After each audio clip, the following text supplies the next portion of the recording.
I'm Johnny Mac with your daily comedy news. We heard from Jim Gaffigan on Twitter, and he said, can you imagine if a president bizarrely claimed a highly contagious virus would, quote, just disappear like 30 times over 6 months, and then the virus didn't just disappear?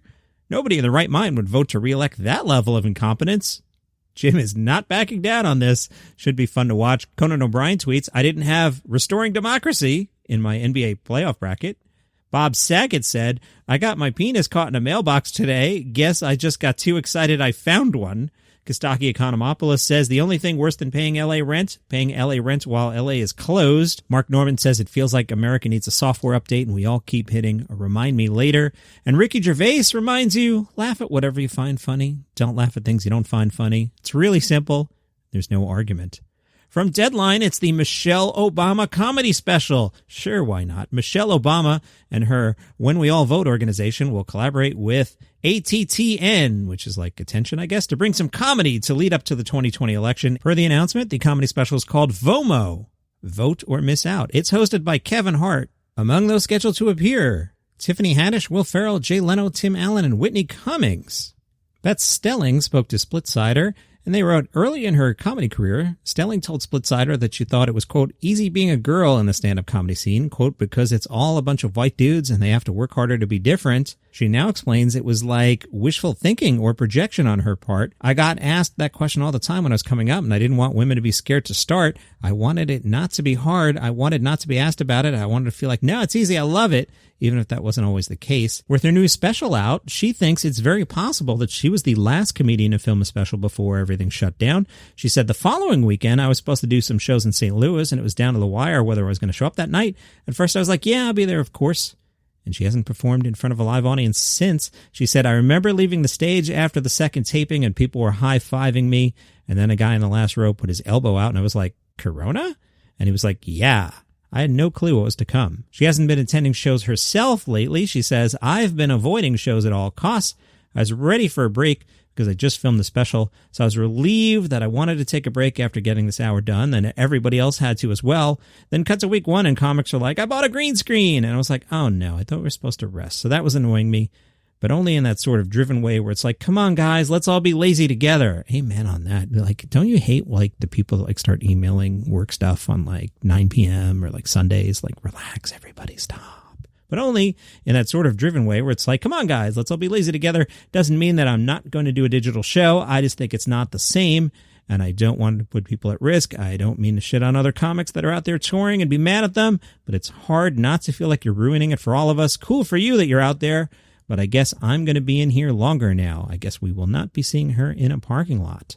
From cartoonbrew.com, say it with me, you're home for comedy news.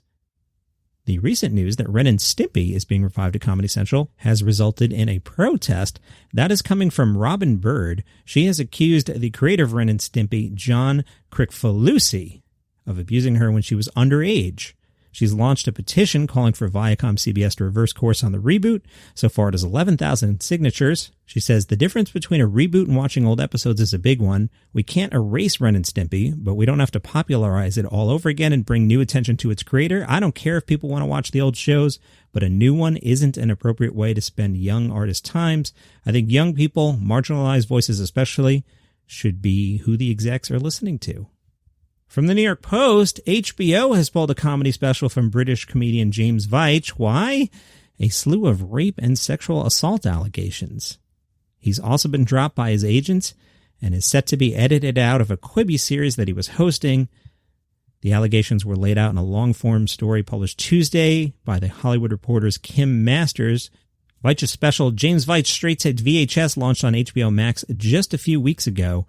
A spokesperson said, we were deeply disturbed to learn of these allegations of unacceptable behavior by James Vich, and we will be removing the special from our platform for now. Maria Bamford has a new special. This comes to us from the Interrobang, and it's a new special on Audible Original that's, quote, unlike anything you've ever heard before. Okay, right? The 2-hour special's many things. It's a comedy special. It's a self-help guide. It's a memoir. It's a life coaching sesh. It's also really funny and sweet and goofy and silly. The Interrobang says Bamford opens, promising listeners that this 15-part self-help guide will force yourself to write and perform a full hour of stand-up comedy.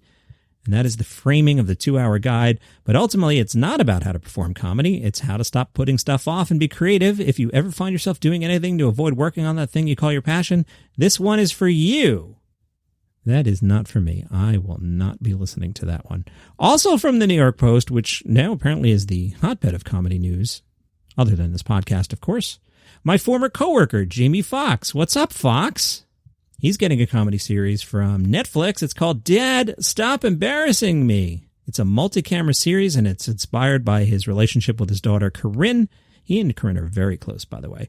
The series will also star David Alan Grier and a bunch of other people. So nice to see Fox getting back into the sitcom realm. And that is your comedy news for today. Just as an aside, and this has nothing to do with anything, you can punch out, and this is just me rambling here. So if you're done, leave. There's like this hum today. I'm in my regular room in the basement. I'm on the regular laptop using the same mic, the same headphones, and there's like this room tone that I'll probably be able to make go away during the post-editing, but I'm just like, why is that even here today? Why is the room so loud? It's not the air conditioning. My wife's not doing the laundry, but there's this, could be the aliens. See you tomorrow.